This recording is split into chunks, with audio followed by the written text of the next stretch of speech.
When we are doing the will of our true self, we are inevitably doing the will of the universe. In magic, these are seen as indistinguishable. That every human soul is in fact one human soul. It is the soul of the universe itself. And as long as you are doing the will of the universe, then it is impossible to do anything wrong.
My name is REVEL KEATS, and this is Pragmagick. In this podcast, we will journey through the investigation and application of metaphysical means to enhance and inspire what I consider to be the great unifying purpose of our short human existence, the creative process.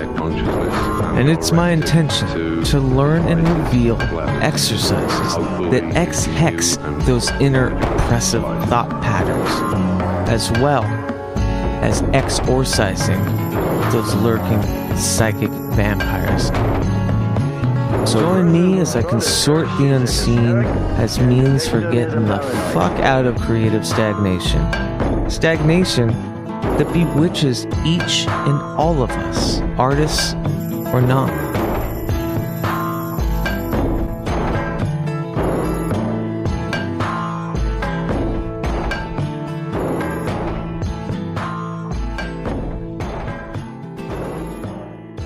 In this episode, well, let's talk about the word LOGOS, which essentially means the word of God or principle of divine reason and creative order.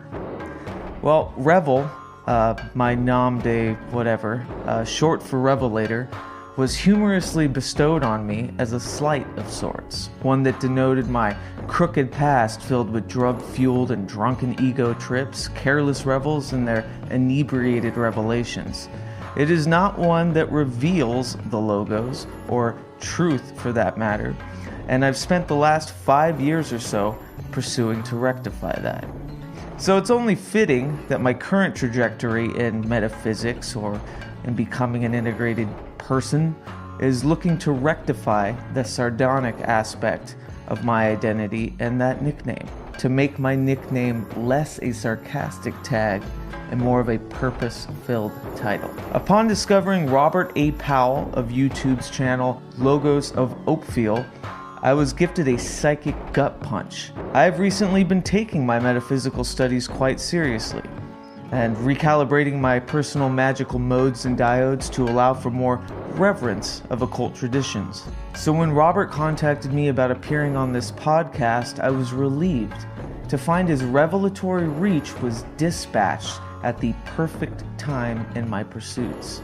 His YouTube videos have become a consistently unpretentious and enlightening source that is wholly uncommon among the marketing-minded new gurus abound on the video platform. So Slither, Hither, Weirdos and Witches, here's my conversation with media magician, occult YouTuber, and paranormal detective, Robert A. Powell. Thank you for taking the time to speak with me, man. Get to finally chat, and forgive me for rescheduling so many times. Oh, man, it's cool. I completely understand. I was in the same boat as you not too long ago. Yeah, this whole, you do podcasts as well, right? Mm-hmm. But you're tackling YouTube. You've got like 8 different mediums, I feel. What do you mean? Like 8, you're going through different media ventures, whether it's YouTube or podcasts or blogging. Is there other facets that you're doing? Well, I mainly stick with YouTube. That's my main gig. I do have a personal site, but I'm slowly working on it. I want to transfer it to WordPress. But that's mainly it for right now. Is just mainly, Google, like YouTube. Yeah. And that's about it. YouTube and email, because, don't get me wrong, I accidentally activated my Twitter. I said, fuck it, I'll just keep it up anyway. But because I got kicked off Twitter like once before. Why was that? And Facebook like 5 times. Social justice warriors. Yeah.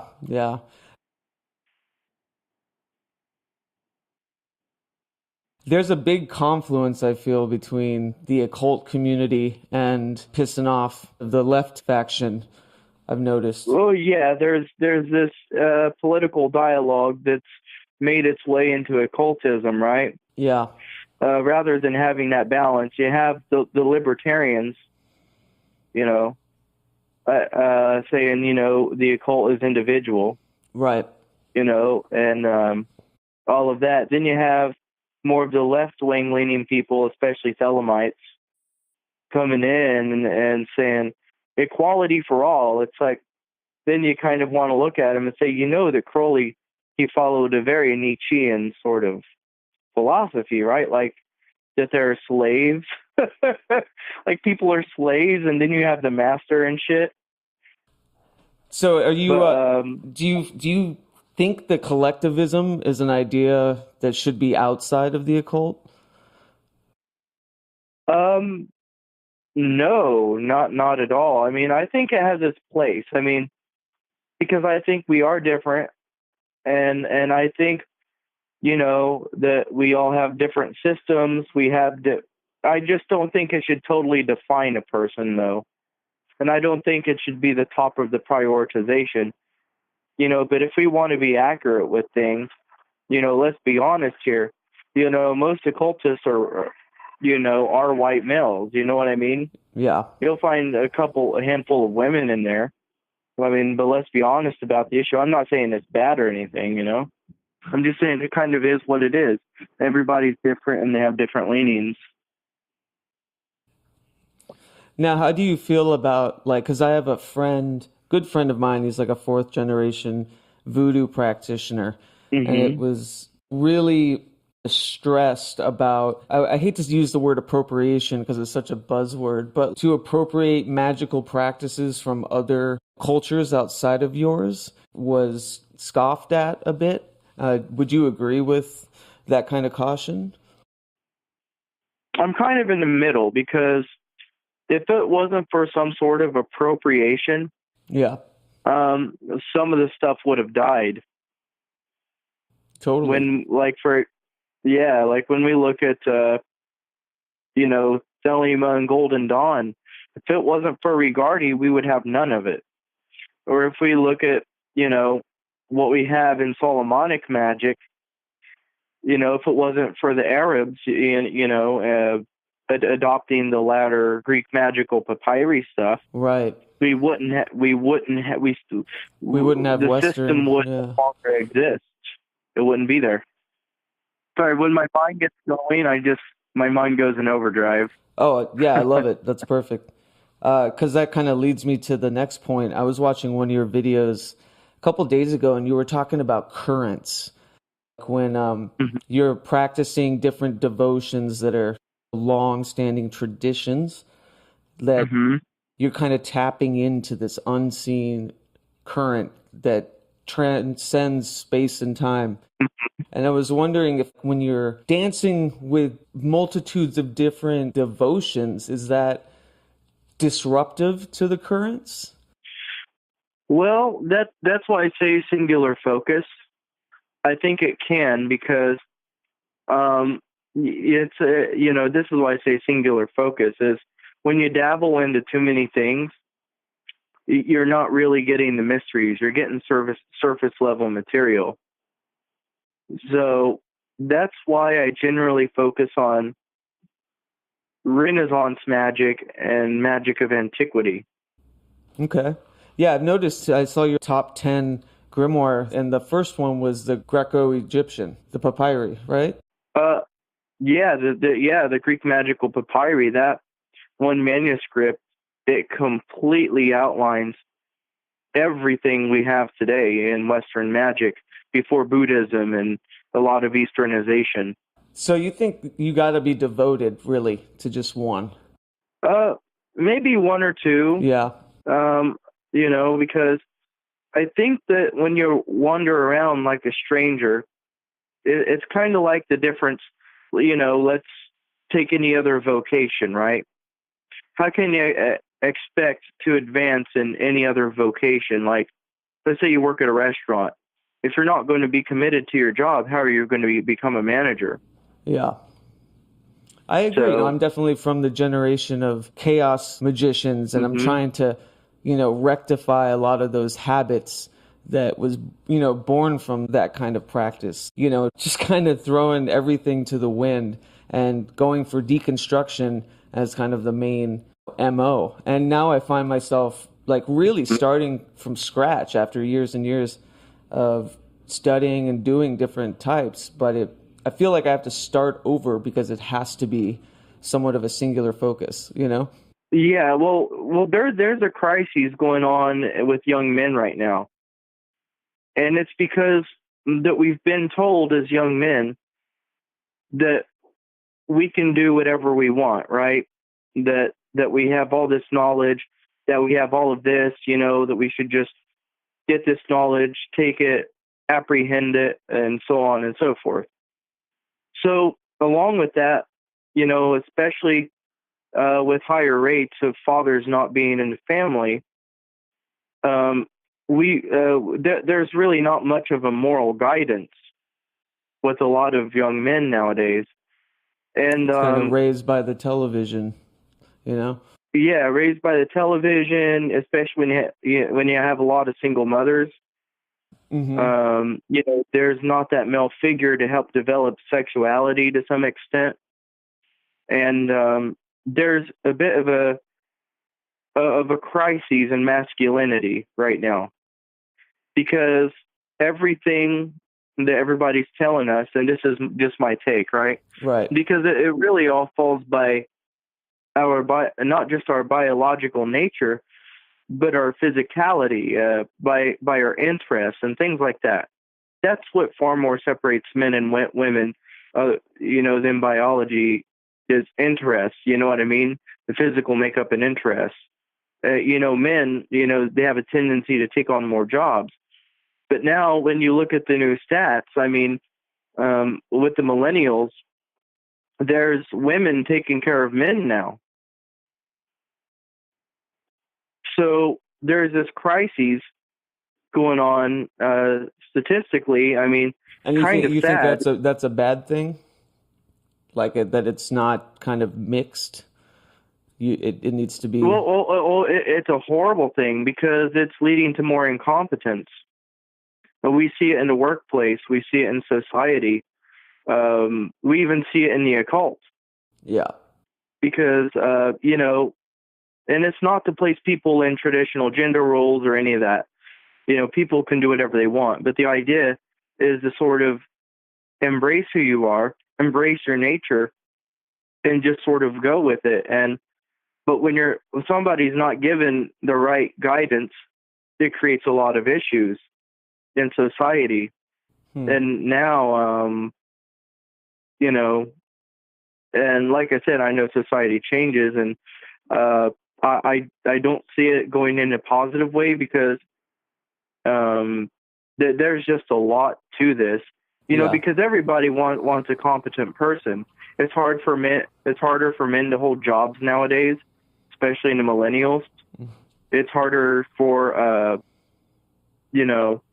to keep relationships going. The divorce rates went up by a couple percentage too in the millennial generation. So I think it really falls upon this attack on masculinity. Does that make sense? I mean, yeah, So, I see where you're yeah, coming from. I definitely yeah. pick up, the traditionalist in you. Well, I wouldn't consider myself a full traditionalist, but I just kind of look and see what works, right? Yeah, yeah. Like, for example, if you go through my statistics, like in my demographics, 98% of my viewership are males, ranging between age 25 to 34. Yeah. And that's Guilty. That's that's 45% of my audience. And to me, with this new social movement going on, you know what I mean? Mm-hmm. It seems like men are going to places to where they can identify with their masculinity and relearn what their masculinity is. You know what I mean? Because there is a crisis going on with it. Yeah, I think maybe the idea though is that it's evolving. That it might be misguided, but I think the idea was that it was adapting to a degree. Oh yeah, and we'll see how it goes, because I think the more we push in this direction, the more forceful it's going to go the opposite way. Because Norway ran an experiment on this, right? And the more that they tried to get rid of especially at the workplace, like the gender differences and all that, the more men and women actually went to traditional interests. It kind of backfired. Yeah. So they completely had to can the study. So like I said, I mean, I know I can just speak personally, there was definitely a lack of discipline in my life. Yeah.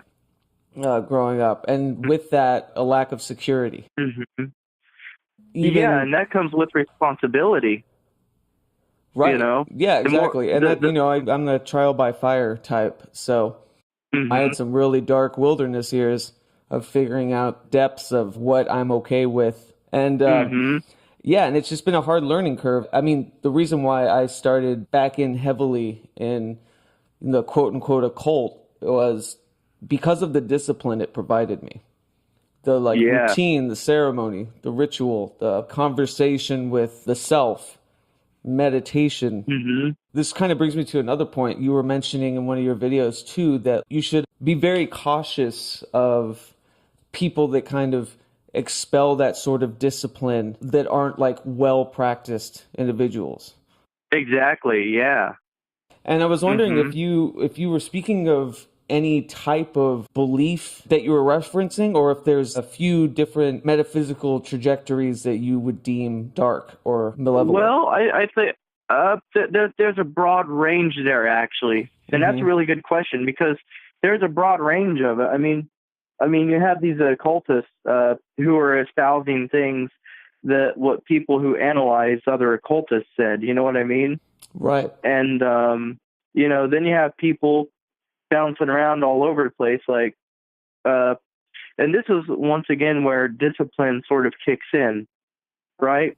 A lot of them don't have the discipline to stick with the practice to get the most out of it, right? Yeah. It's so to answer your question, I mean, there's gurus all over the place who are claiming stuff. And then you have people who are just really damn good marketers, like E.A. Coetting. Yeah. And then you have other people, trying to put across a good message. But yet the message sometimes that they put across are obviously self-ownership is always going to be there. And that's sort of an empowering thing that's always there. But yeah, just kind of like I tweeted the other day about empathy. Initial empathy isn't initially a good thing, because it can be used as a tool for manipulation. Sure, yeah, reactionary empathy. Yeah, so, I mean, anyone can use any sort of empathy or any emotion as some kind of a tool, right? Like love. Yeah. Like, for example, you can manipulate people with love and empathy. And I know I'm making this sound all dark, but that's not the intention. That's advertising, Yeah, but it's the idea that people are using, self-empowerment in the same way. Mm-hmm. This is all inside of you. Believe in yourself. It's a good message on the surface, but the way they're using it is full of sophistry a lot of times. Yeah, I was going to bring up that word, sophistry. Mm-hmm. Yeah. Yeah. That nails it for what I've been seeing a lot. Sorry, go ahead. Yeah, but that's the whole point. Is it's complete sophistry, and I think it's a good message to have. However, to carry a message like that, it comes with it builds another extreme in manifestation. But with that manifestation, it brings in something very interesting, right? And this is the idea that with the sophistry of believe in yourself, what's behind it? Do you sincerely mean it? Are you using this to make people feel good, to make money? Are you using this as a way to promote solipsism or narcissism? Are you using this to grow your order or fraternity? In what way do you mean this? Okay, then it leads to another question. Do you think all magic is within self, or is there magic external outside of us? That was the question I was going to hit with you, yeah. Yeah. So, and that's the big thing. You're saying there is external, because I wanted to know, I've been seeing a lot in modern practicing, they're taking the spiritism kind of out of, or the like meta out of the, they're leaving the physics, or they're trying to. And the way they explain it a lot, the safety is, they describe that it's, altering your subconscious so you make better decisions by day. And that's really all you're doing. And I hear that a lot, and it feels like it's just being repackaged, like you're selling a gun that looks like a toy gun. You know what I mean? Mm-hmm. And certainly, Herodotus, go on. Yeah, go. No, sorry. But Herodotus said some words a while back when I was going through a transition of internal and external, and that was, men don't control circumstances. Circumstances control men. I like that. Because if we could control circumstances, everybody would be making millions of dollars all psychic work. Right. You know what I mean? We would be able to predict every move, everything we could do. Mm-hmm. But with mortality and the lack of control, it comes this degree where sometimes empowerment helps out. We can only do the best we can in the world we have. And there are some things we can control. You know what I mean? Yeah. But, we can control how we react. And I think that's the biggest thing. Yeah, certainly. I mean, hell, you can walk into a room, you could, flip on a switch and your light comes on. You can control that. Right. And this is where knowledge steps in.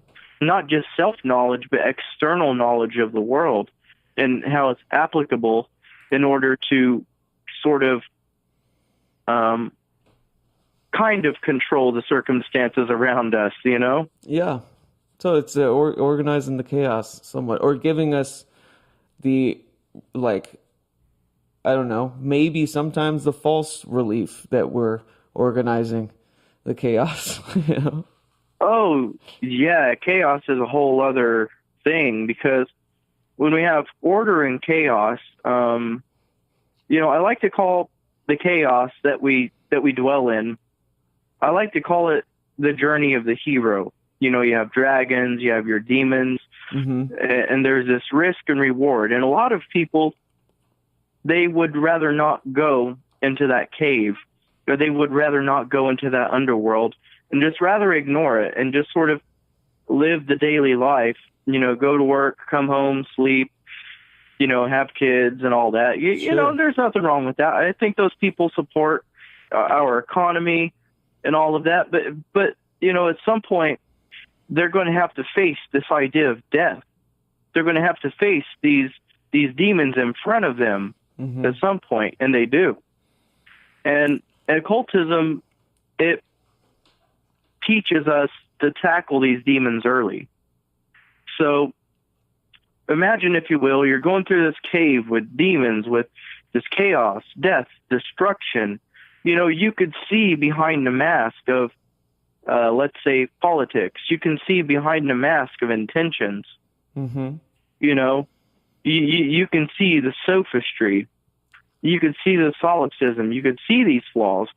You could see everything you don't want to see. But there's a reward factor to this, though, because even a demon or a dragon, metaphorically, has its gold.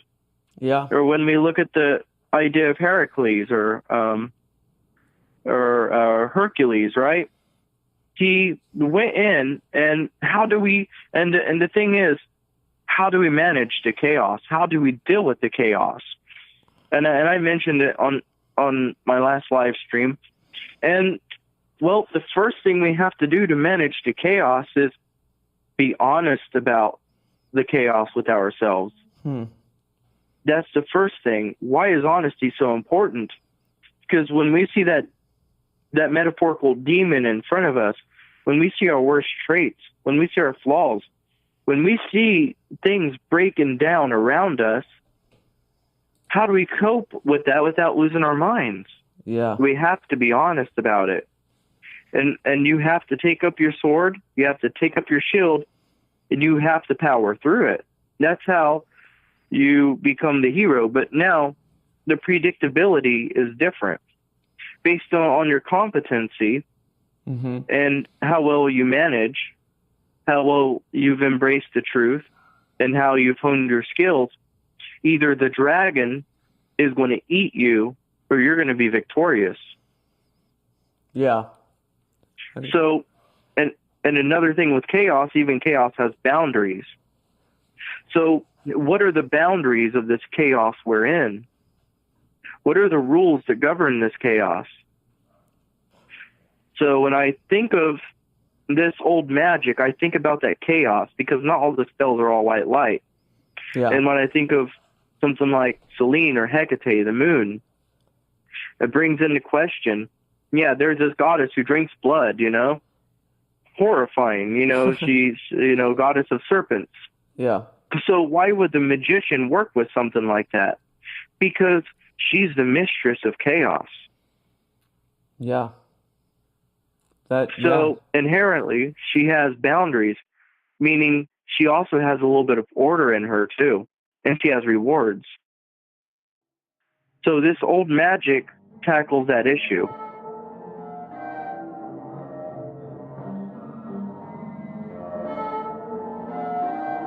This here Pragmagick podcast is brought to you by Portland, Oregon's open source art religion and Pragmagick art collective, We the Hallowed. For more information, please visit wethehallowed.org or support these fine, pious individuals at patreon.com/wethehallowed. Remember, that's hallowed like saintly. HALLOWED. Thank you, and hold on.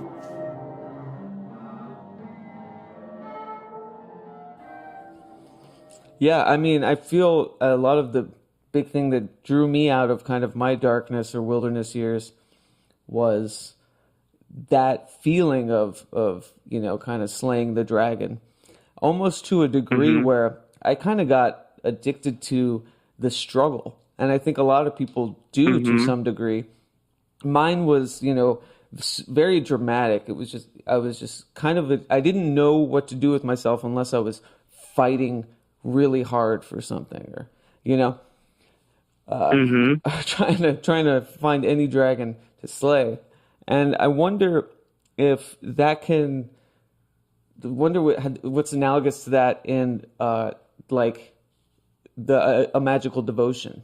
Like, if somebody's kind of tempting too much and they get addicted to, you know, the kind of, I don't know, dancing with the devil kind of idea, you know, instead of, you know, I'm losing myself here, but basically, I I wonder. understand what you're. Yeah. I see what you're going at. So, maybe it's that constant struggle, that people are addicted to that lead them to this, right?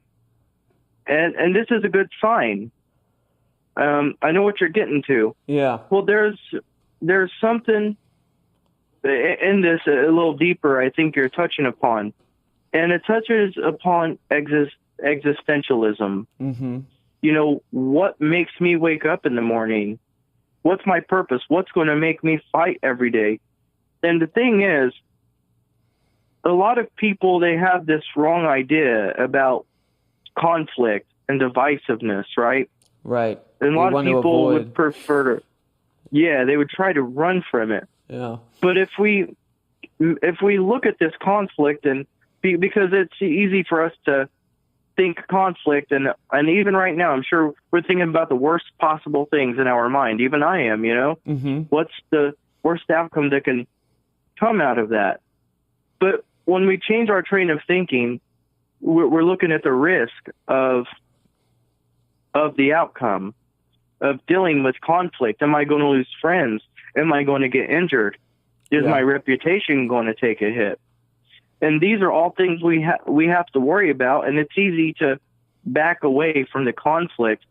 But once we realize that this conflict is in ourselves, it becomes freeing in a way. And this inner conflict, I think, is a healthy thing, and it's the idea of looking at this conflict because it's sort of an initiation into something bigger. And what do I mean by that? So you know how you said you was getting out of your dark place? Yeah. And then it's because you recognize that conflict, and then came your initiation into actually entering the cave. Yeah. Going into the heart of the conflict. Like, you know what? Maybe I got this wrong. Maybe I got it right. I don't know. But I know that there's substance here. Yeah. So when we look at conflict, it forces us to manage ourselves a lot better. And in a way, it's very liberating. Even Socrates said that, if it wasn't for his inner daimon, or as we would call today, his holy guardian angel, that he would be a politician, but always warned against it, Right. But even then, these philosophers, they saw this idea of conflict. So I guess I'll go a little bit deeper into it. Please. Yeah, now, please do. There's a big rabbit hole here. Now, philosophers, they saw this idea of conflict and unity. So then they started to look at the universe, especially Empedocles. He is the paragon of this. So in his cosmology, there was the one thing, right? Yeah. And it was in a sphere. Then you have love and strife. So love is this one unifying thing. But strife is trying to separate the love. And there's this in-between state of love and hate to where creation happens. Then, once strife gets more powerful, there's no more balance. It becomes, we get plurality here. Mm-hmm. The creation becomes destroyed. And all this matter is whirling, like you would see, like a whirlpool, right?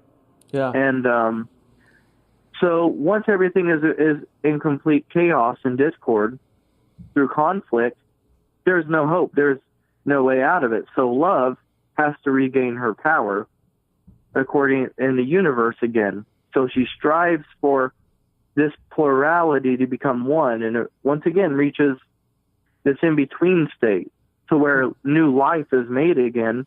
Then all life is destroyed once it all becomes one again.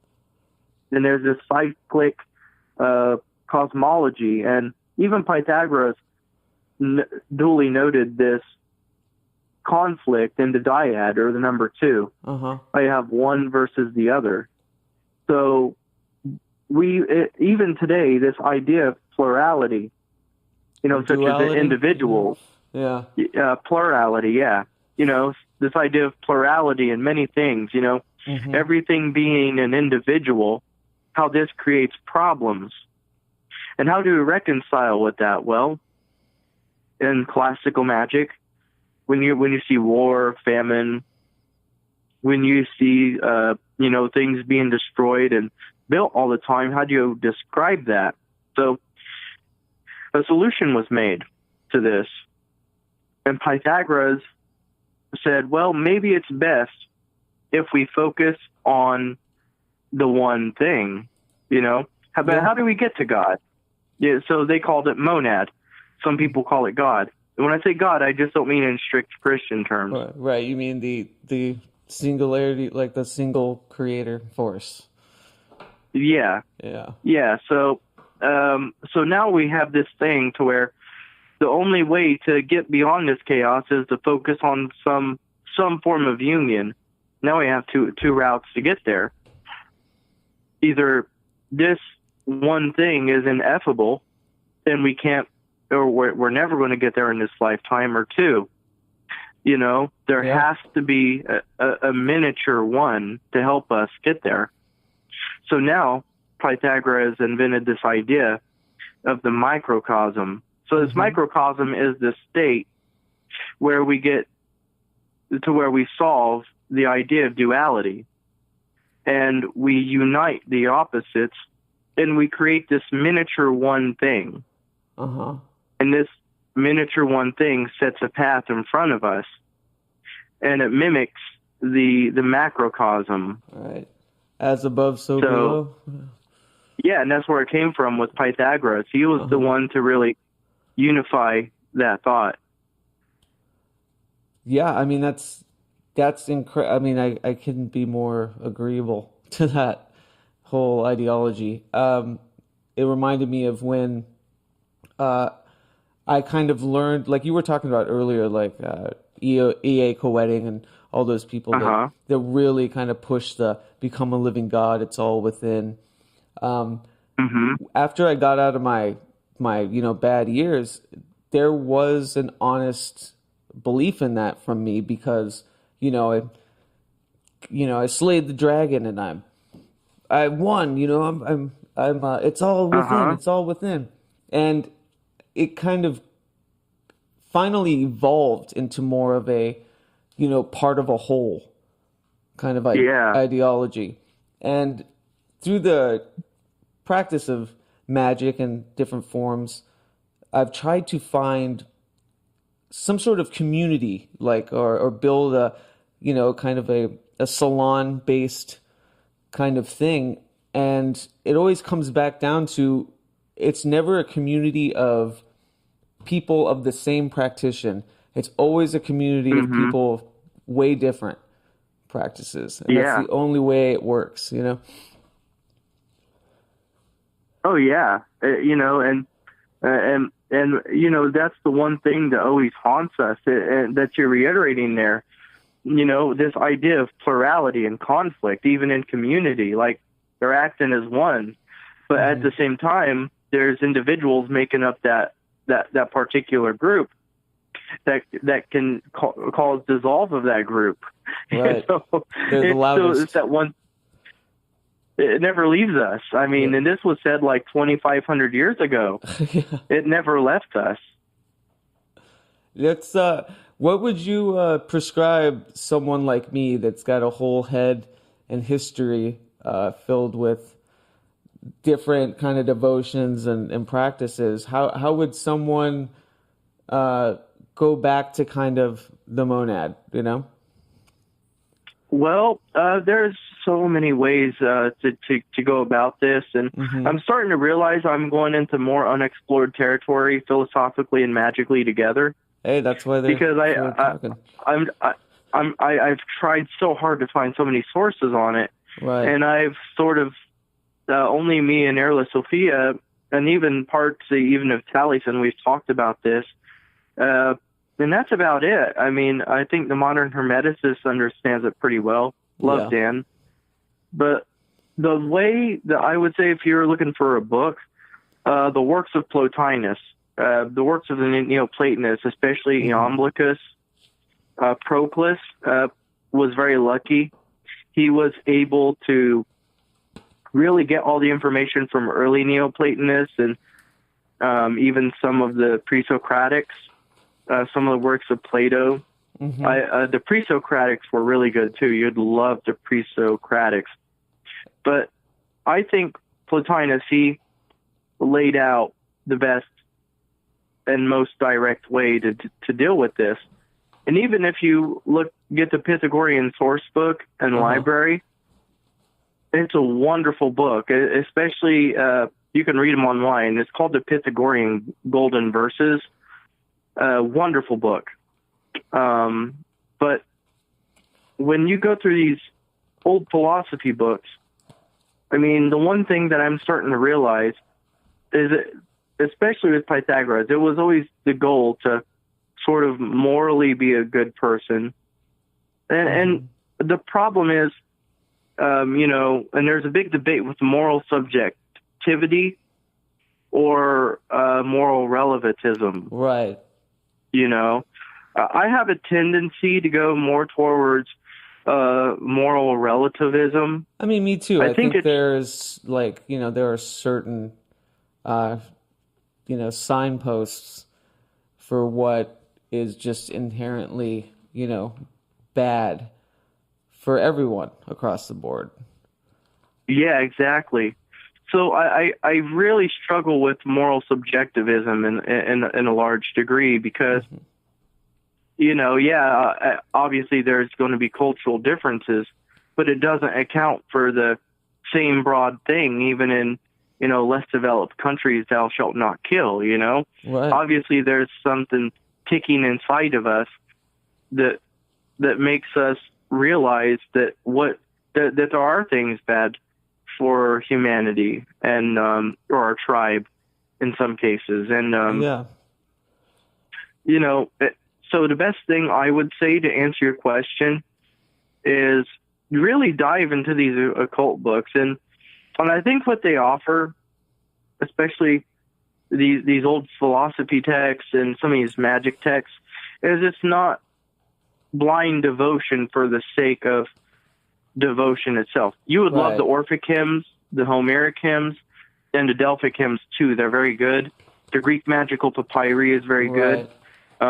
London laid in papyrus, but I'm kind of digressing from my point. Sorry, mine is so please, wild. Yeah, I'm writing it all down. So. Yeah, so I guess the Greco kind of is like that stuff. I haven't, I know a cursory idea of what's and Agrippa, but that's pretty much as far as that's as far as I went, and now it just keeps popping up, and everyone I talk to that I respect as people that aren't, I can absolutely glean that they're not using it for any other sheer fact than the sheer knowledge of how to know thyself better and be better. It seems like it always comes back down to Greco-Egyptian stuff. Oh yeah, certainly. It even goes back further. There's a book out there called Beyond the Muses, an anthology of Akkadian literature. It has the oldest spells and the oldest written literature that we have. Mm-hmm. And Muses. Gotcha. Mm-hmm. And there's a lot of stuff going on here, and there's so many things I'm learning, so many bits of wisdoms and gems I would have never gotten in postmodern thought because, while I'm not saying postmodern thought is bad, but there was something that happened. Yeah. And this was during the Industrial Age. During the Industrial Age, we were just getting out of the Victorian Age, right? Mm-hmm. So then, in the Victorian Age was the rise of psychology. It was the time where people were saying, where academics were scoffing at mythology, not really taking it serious, to see how it could relate to humanity. And then we have the rise of materialism, based on the fancy stuff from Egypt coming out at the time period too. But then things became easier. We could mass produce things. We could kill animals on a large scale. We could create, we could create things really fast. Right. You know, cities started to get very populated. And then we just came to this point in human history, and Nietzsche kind of hit on this really hard. What happens when you kill God? Where do people turn to? Right. And that's what happened. So technology. You know, yeah, we turn to nihilism, materialism. So there's nothing to fill that void or that space. Things just are here and now in this world. Live once. This can lead to, and I'm not saying that this is the official doctrine, but what I'm saying is this can dangerously lead to narcissism in the future. Once things become convenient. Not at that moment, because you're working to survive during the industrial age, just to take care of your family. You know what I mean? So what happened? I felt that way about the practice of chaos magic after so many years. I felt like it kind of really was a narcissistic kind of devotion. It was, kind of cribbing from other people. Like, that's good enough. I can use that. I don't want to go deeper. Blah blah. You know what I mean? Yeah. And it's because of a more of a collectivist idea, in the sense of a metaphysical collectivism, that I got out of that. Yeah. I completely understand, man. I dabbled into chaos magic for a little while too, and if there's anything that I got out of this, is we have to measure the consequences of stuff. Where did extreme narcissism come out of the industrial age?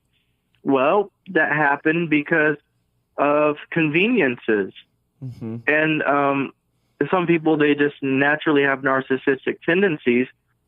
But when you don't have to earn what you have, when you don't have to fight with your inner struggles anymore, when you can just go out and, let's say work an 8-hour job and go to a bar for a weekend, that's more than what most people could do anywhere else, or when you can afford a $1,000 iPhone. I mean, there's going to be a degree of narcissism in there. Yeah. No, because totally.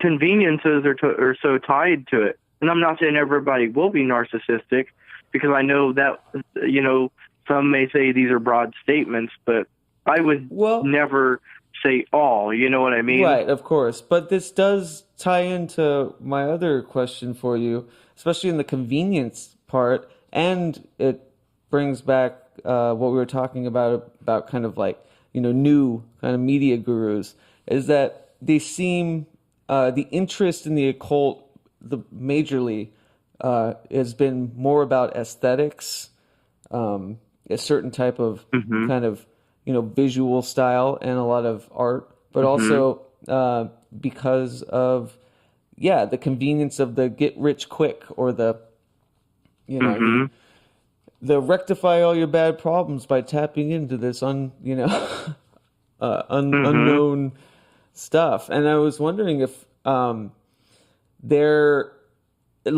would be your advice for people that are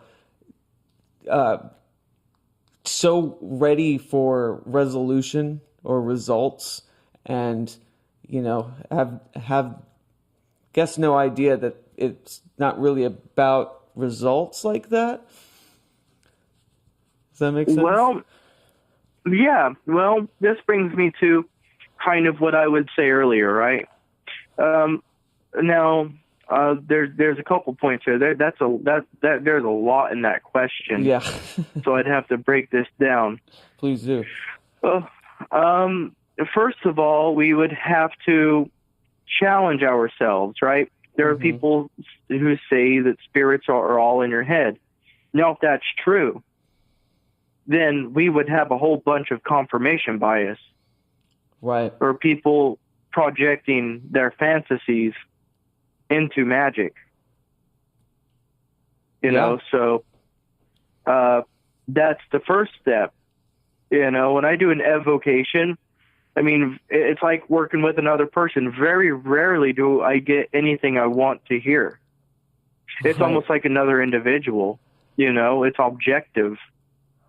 So it's not telling me all, you know, broad or vague statements. I've been doing a great deal of mathematics lately, you know, because that was a big part of occultism. Uh-huh. And I think that the more knowledge that you gain, the more that these spirits will help you. Even the table of elements that they use in chemistry was created from a dream a guy had, Right. the creator had. So when I do these evocations, these spirits, they'll give me certain numbers and all of this and everything. So, and magic, you have to remember, magic was more scientifically based. There obviously had to be emotion there in your passions, Right. in your prayers, in your devotions and stuff. So, but it was also very rational too. It was so methodical. It wasn't like, I am in the mood to do this new moon ritual, so I'm going to do it. Yeah. There was a reason and a rhyme.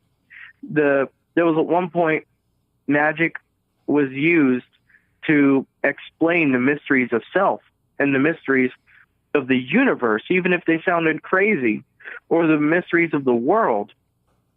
And so when we think about magic, and by that definition, we're not looking at a layman. We could see that already. Mm-hmm. You know, we are looking at, especially when you go through the time these grimoires were written, you had to be an educated person.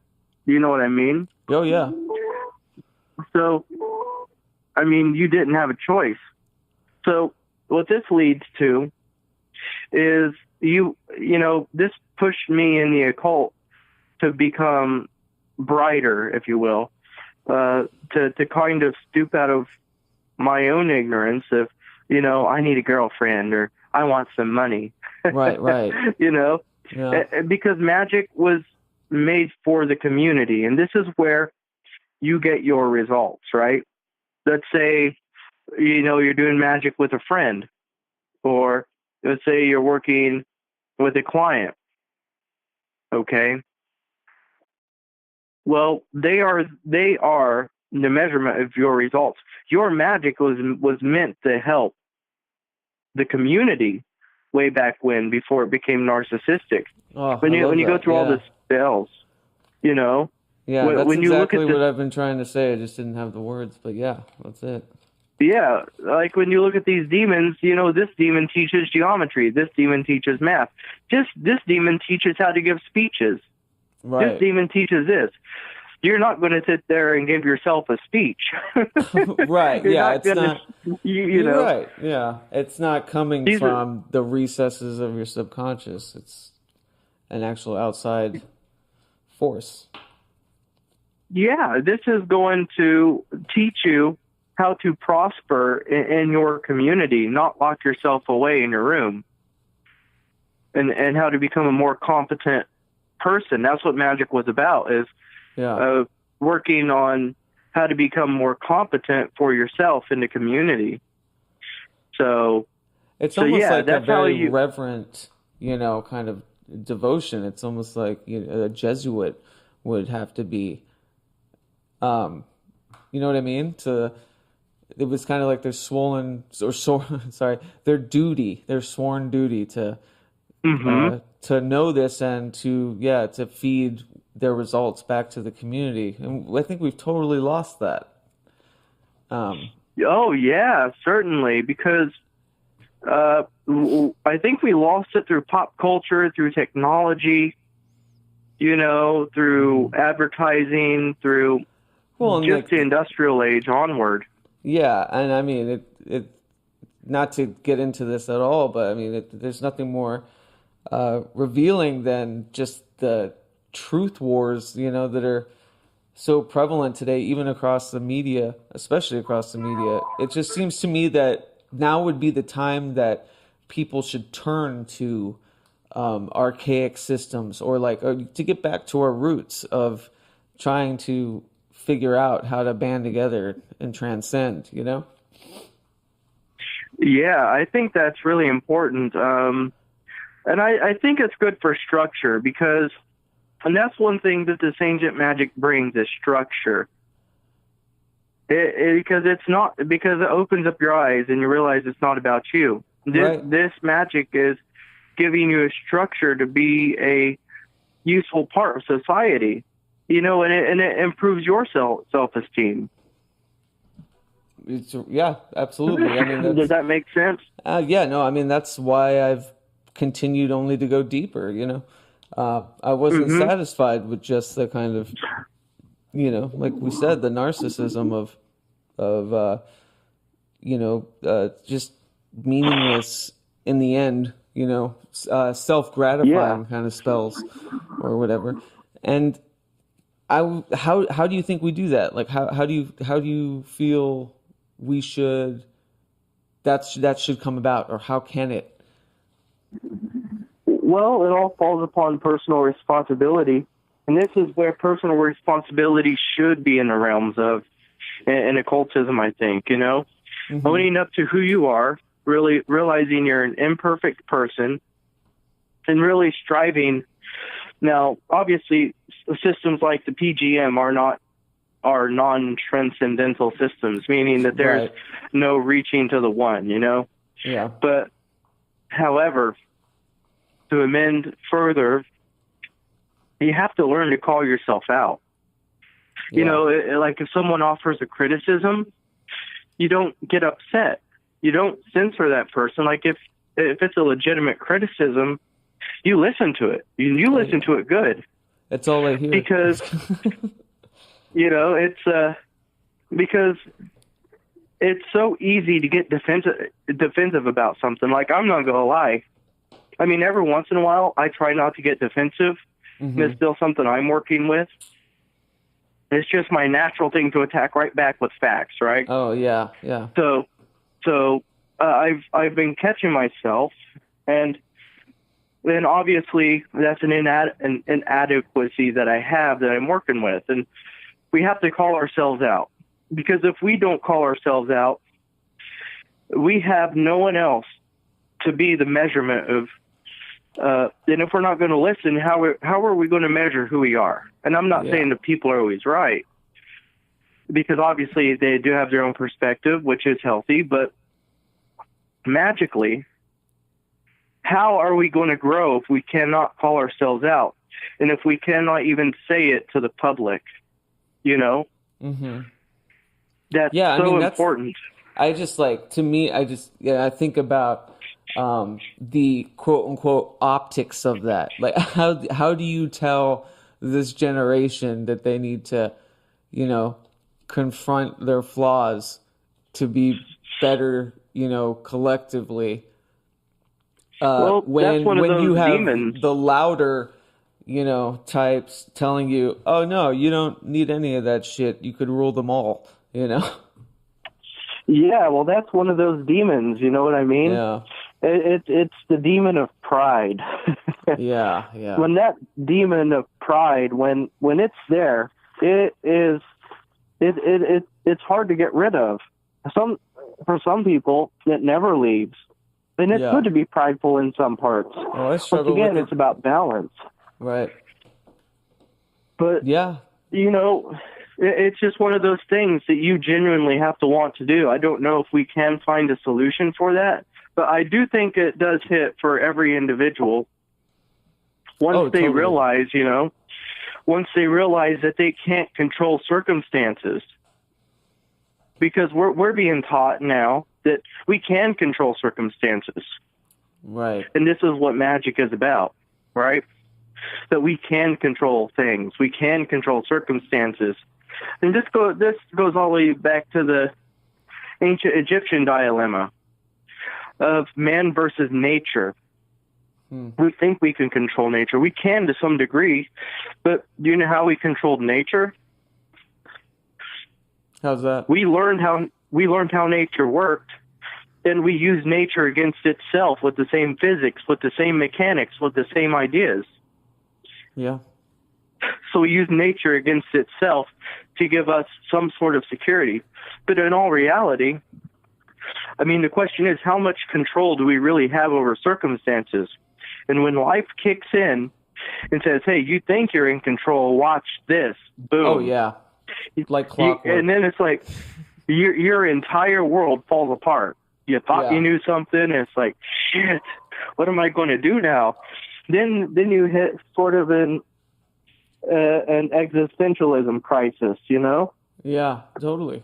I mean, I always thought, to me, this whole inner process has always been about how to better react instead of how to better defend, or how to take a punch easier. That's what it became. It was like how to roll. How do I can control the only thing I can control is how I am reacting, because everything else that's ridiculous. And so maybe that is sort of the point, is that we focus on, we just focus on the idea of forming our own kind of defenses in a way that, I don't know. I lost myself, but I think you get what I'm saying. I do think that we can offer some, exert a little bit of control over nature, though, right? Right. Over a situation. Unfortunately, so, let's say that somebody is let's say somebody gets fired up in a certain situation, right? Yeah. And you see that they're a little bit fanatical. Okay? Uh-huh. So you see them getting fired up, and people are ignoring it because it's just a negative thing, right? Right. So upon looking at that, it would probably be wise to get away from that subject so that person doesn't get upset. I see what you're saying. Yeah. Don't defend, just circumvent. Don't defend, circumvent. It is that there are some things we can do to control a situation. For example, one of the oldest forms of magic is with words and writing. Oh, yeah. That's my favorite. Oh, you're breaking up. Yeah, go on. Sorry. Can you hear me? Yeah, but I was saying that's one of the oldest ways to do magic is with words and writing. I mean, we see this in Thoth and Odin, even the word for spells. We have LOGOS, you know what I mean? Yeah, I was going to bring that up, that the word of God, Uh-huh. So, God spoke things into creation. Mm-hmm. When you write things down as a scribe, that's magic. So what we're given is these supernatural powers through words and through language. Right. And even, when we look at people like Harpocrates or Imhotep or these other glorified people, because they changed society. People would go to them for readings. We could look at theologians. They served a part to people. Yeah. And I think a part of the craft of me working with philosophy and classical magic is I don't make this about me. If I felt like I wasn't helping people, then I wouldn't do it. Once again, a little self-projection here. Well, sure.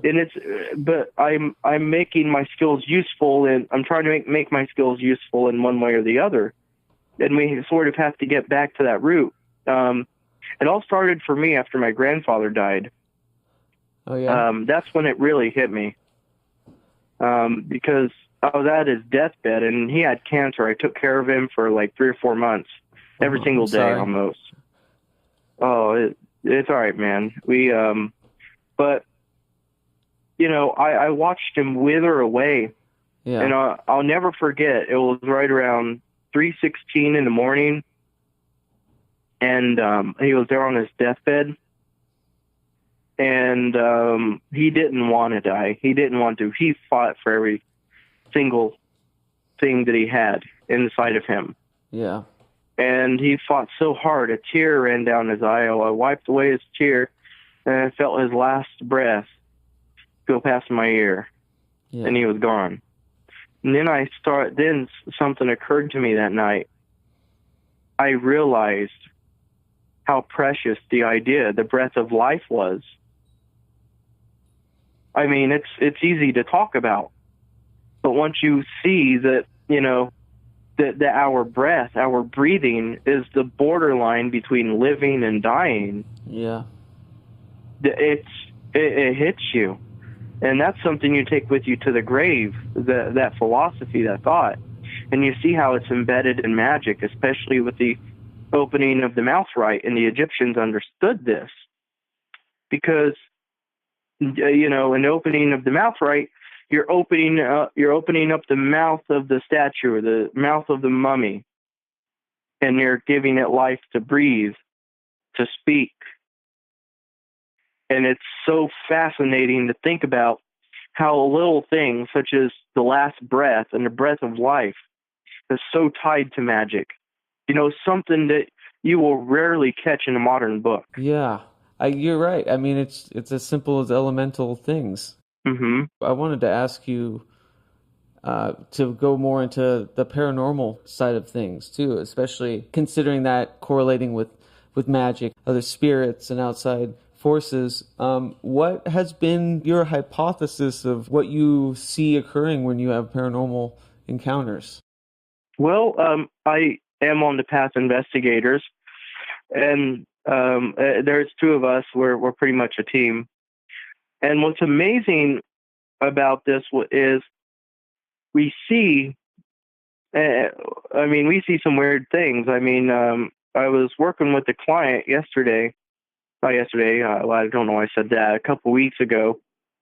And she had, at least this family, had a poltergeist to some degree. And it's something that's been there for a long time, because in the same building, a guy who was in an apartment in that same building, like right across, also had some very same experiences. And it's very much tied. I mean, the spirit model is the oldest model of magic. And so you think these are like specific, like, consciousness? Do you think they're you know what I mean? Like they're actual residue of a conscious that once was, and they're interacting with us out of desperation? Or? Well, I do. Well, you have two kinds of spirits. You have the residual, which is kind of like a recording on the tape, right? Yeah, an echo, yeah. Yeah. And then you have the intelligent spirit, which sort of speaks for itself as to what that is. So when we look at these other spirits, now there's a lot of people, I think someone commented, what do you think about creating your own spirit, an egregore? And sometimes I think I'm a little too direct. How people talk about how they create egregores and servitors. Sure. And asked my thoughts on that, and I said, well, I think it's BS. To say that you can create a spirit is, I'm going to say the word again, narcissistic. Right. I mean, that would be a god power. Yeah, pretty much. And I said it doesn't make any sense. I mean, even if it could make sense, I just couldn't buy it, because we're so limited in our bodies. If we can create spirits, then we can certainly, manage and govern circumstances a lot better. Yeah. So, do you think there's something to be said about, like, there's that theory that, they're kind of unwieldy or unyielding psychic, projections from, I think one of the theories was like prepubescent or teenage girls going through puberty would often, like, there was that theory that just the hormones even affected the psychic plane, and it would, it was from living people. Yeah. It was telekinetic. Do you think there's something? Oh yeah, I could see that very much. when you're going through a biological change. And like I said, when it comes to a lot of these studies that are done, especially on some of this, there was this 83-year-old woman in this nursing home. She was tied to a tree. And she was tied to a tree by her stepfather. And she was kind of left scarred past that, but she moved on mostly. But there were these people who moved into the house, and once they looked, this man and his wife were in the house with their kids, and they saw an apparition of this woman tied to a tree. And they did some research on the house, and then they found the police report later on it, and then they found out the woman was still alive, and they confronted her about it. She was shocked. And this goes back to the thought, at least for me, back to a Greek thought once again, that the soul is in the mind. The Greek word is psyche. Psyche is quite literally soul, and that's what it means. And we take the word soul in Greek, and it means psyche. That's where we get the word psyche. So,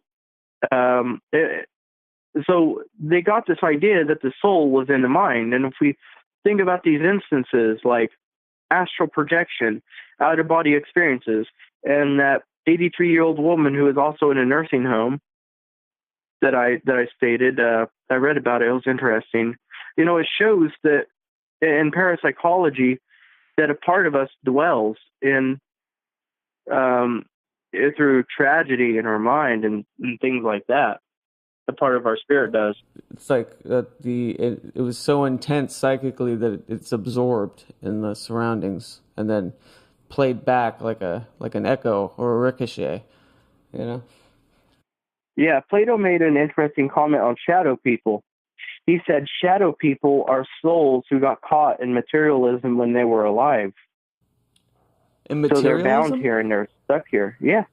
Yeah, he didn't quite say materialism, with, but like that's encapsulating what he was saying, like caught in money, caught in, you know, just earthly matters, and that was solely where their focus was.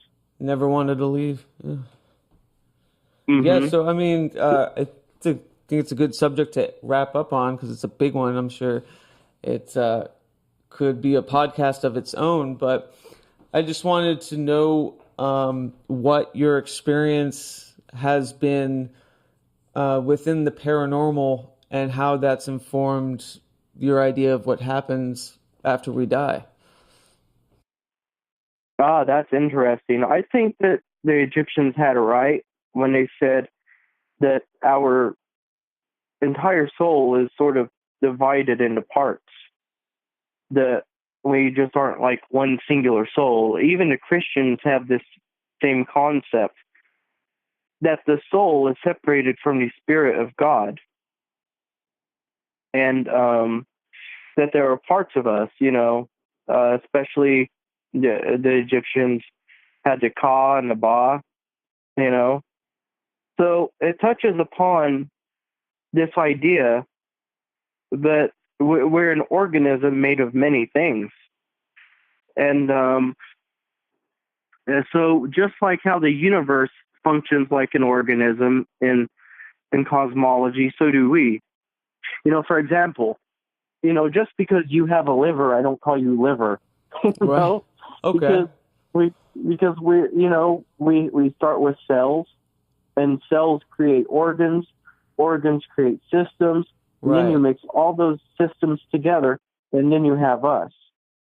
So we have to look at the bigger picture. So even then, we're kind of acting as an organism. So first of all, when I think about the afterlife, I do heavily believe in reincarnation, but a thought that does cross my mind on the occasion is, you know, is what is, you know, does a part of our human personality, is it sort of meant to stay on Earth as a ghost? Right. That's what I meant earlier about the consciousness part. Yeah, like or is is there a separation there, part of us that goes up? And that's kind of the fence that I'm leaning on. But I do think that the lower human part can ascend if we live a life of bettering ourselves, focusing on this idea of, what it takes to keep the organism healthy. You know what I mean? It's kind of like the organism of humanity. Yeah. And yeah, pretty much. And like I said, but also going against it too, to some degree, because even Plotinus writes in his Enneads that the goal is to gain wisdom, so we focus on the virtue of truth and wisdom. So as we focus on the truth of virtue and wisdom, we're not meant to hide from the world. We're not meant to avoid conflict. As a matter of fact, Plotinus says once you get so wise, you're going to be forced to face that conflict. That's a part of the reason why you have to develop those skills. So, and this is going into my bigger point, that way we have the lower soul and the higher soul, right? So, and I think some of these spirits, they do get stuck here. And I do think Plato was onto something when he said that shadow people are souls that got stuck in materialism, that they loved the earth so much they didn't want to leave. And I think it's like almost spot on for me. Then he has the myth of error, and the myth of error is pretty much this whole complex afterlife of reincarnation, which we probably don't have time for here. But as far as the paranormal, I've found out that a lot of that stuff that people deem as religious crap actually works. So, for example, a lot of stuff people deem as religious crap? What do you mean? Yeah, like such as Psalms, holy water. Oh, sure. And I think a part of it is a religion within itself, because you have the authority that's above you. Uh-huh. Whether you see it as a pantheistic God. And I think that my views in panentheism, they're really good at compromising my personal view on how I see spirits and gods and all that, because in panentheism and pantheism, the main difference between pantheism and panentheism is in panentheism, God is outside of the universe, but he created this universe. But in pantheism, God is the universe. Huh. Yeah, So, I think I'd probably go with more of the latter as well. Yeah. Yeah, so it brings it in a very interesting point, though. So there's no denial of other gods or spirits outside of the one. They're part of that organism, like me and you. And they exist. They do their role. Some of them are conscious. Some of them aren't. And they sort of do their thing, while we do ours. Well, damn, Robert, that that just set us up for a sequel. Oh yeah, hell yeah! I would love to come back. I enjoyed the conversation. Oh man, yeah, this is great. This is exactly what I needed today. It's had one of those introspective, kind of big idea days, and this is great, man. I appreciate it. Thank you.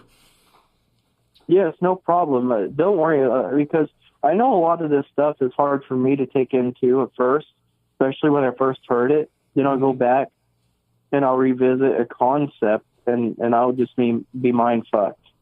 Yeah, it seems like I just kind of construct and deconstruct every day, especially about the big ideas. As little things little beliefs kind of morph, so do the big ones, And it's just... Mm-hmm.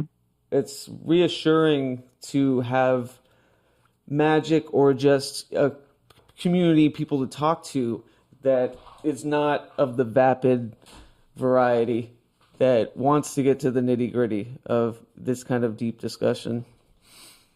Yeah, and I think that's important. I mean, like earlier we talked about the crisis going on with young males. You know what I mean? Yeah. And I think that's a big pull, and even then, I think that my whole channel, even I'm a reaction to that. You know what I mean? Reaction to this crisis, knowing that I needed order. And I think that, in my, on my channel, it's open-minded, but at the same time, I openly say somewhere along the lines that, we need boundaries at the same time. We need some sort of aim and guidance. Right. There's got to be some structure. For. Yeah. Yeah. So it's not that limitations are bad, but I think that's because I see where you're coming from and all that. It's good to say you're limited because you can't learn everything. Right. Yeah, I mean, I think that's the big idea too, is that internal, or let's say, eternal acceptance of resolving to know nothing in a way. It's that the deeper I know, the more of a student I am.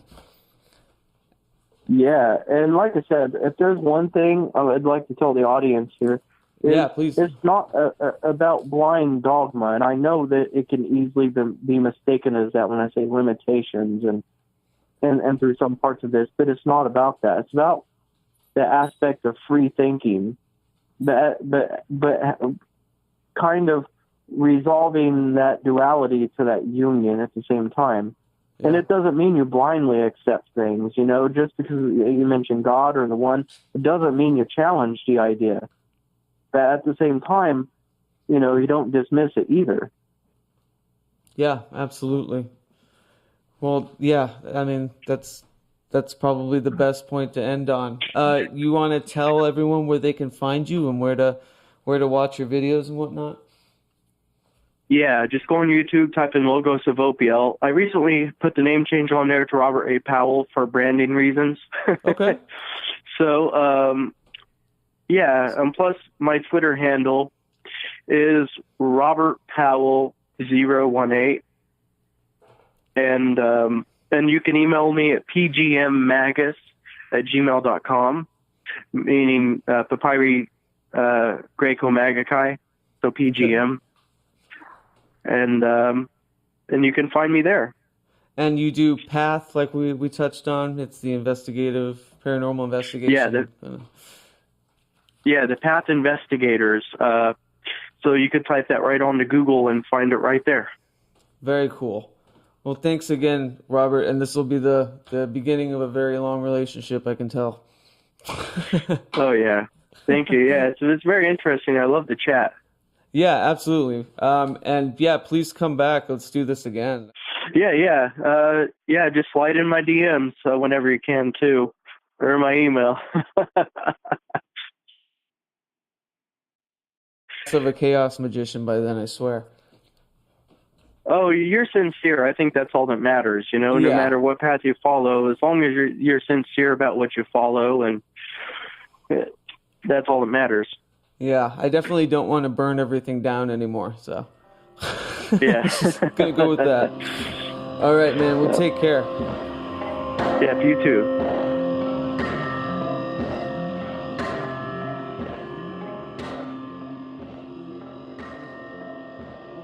A Powell. In the show notes, I have his YouTube channel, his Twitter, his blog, all linked down below. So please check them out. Follow it. He's getting traction, and I couldn't be more grateful that he took the time to speak with me. And we got personal, which this entire podcast venture is turning into a very personal journey, because there are plenty of men talking about big esoteric ideas, as we had just discussed, and there are smarter, more able-bodied and able-minded people to walk you through the academic side of things, Robert A. Powell included. So, thanks for sticking with me and allowing me to get personal about my chaos reformation. I'm going to limit my closing remarks, but you can read the rest of my diatribe in the show notes and the accompanying article on wethehallowed.org. Please consider becoming a patron at patreon.com/We the Hallowed. Follow this podcast on Twitter, Pragmagick with a K _cast, and on Instagram, Pragmagick_cast. You can find me, Revel Roz, soon to be Revelator Roz again, at revelroz.com. That's REVELROSZ. Been doing most of my stuff through the We the Hallowed hub, so keep a lookout and haunt on.